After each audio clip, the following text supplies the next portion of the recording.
décidément chamboulé par cette épidémie. L'acte 1 du confinement avait déjà poussé beaucoup d'entre vous à changer de voie professionnelle, de lieu de résidence parfois aussi.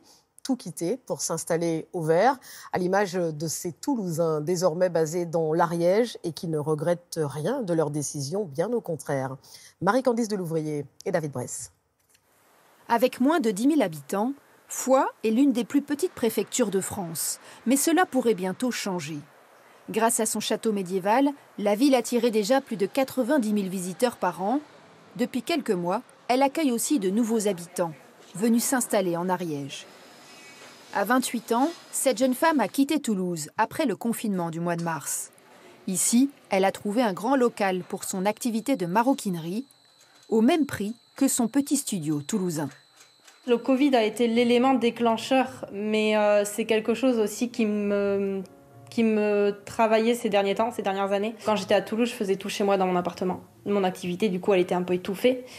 Et donc voilà, là, j'ai la place, j'ai la rue qui passe juste à côté, les personnes peuvent venir à la boutique. La jeune femme est pour l'instant hébergée dans sa famille, mais elle espère bientôt pouvoir trouver un logement.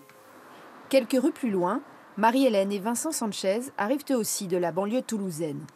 En 6 mois, ils ont rénové cette bâtisse du 19e siècle pour y faire des chambres d'hôtes.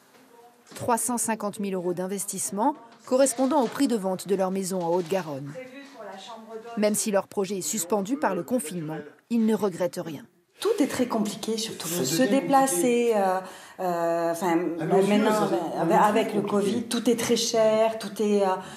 ici, sincèrement, vous avez la montagne, vous avez l'océan qui est pas loin, la Méditerranée est pas loin, vous avez l'Espagne qui est pas loin, et les bouchons, on sait plus ce que c'est. 5 minutes.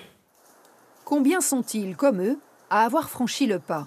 Pas de statistiques pour l'instant, mais selon ces agents immobiliers, il y a dans certains secteurs de l'Ariège plus d'acheteurs que de biens disponibles. Cette maison isolée vient d'être vendue 142 000 € à un couple de jeunes Toulousains avec 2 enfants. Je pense qu'effectivement, il y a un effet confinement, effectivement. Ouais, tout à fait, en tout cas pour notre département, l'Ariège. Après, il faut savoir que l'Ariège, c'est le département de la région Occitanie où les prix de l'immobilier sont le plus bas. Le mètre carré en Ariège se vend en moyenne 1 210 €. C'est 2 fois moins cher qu'en Haute-Garonne et 8 fois moins cher qu'à Paris.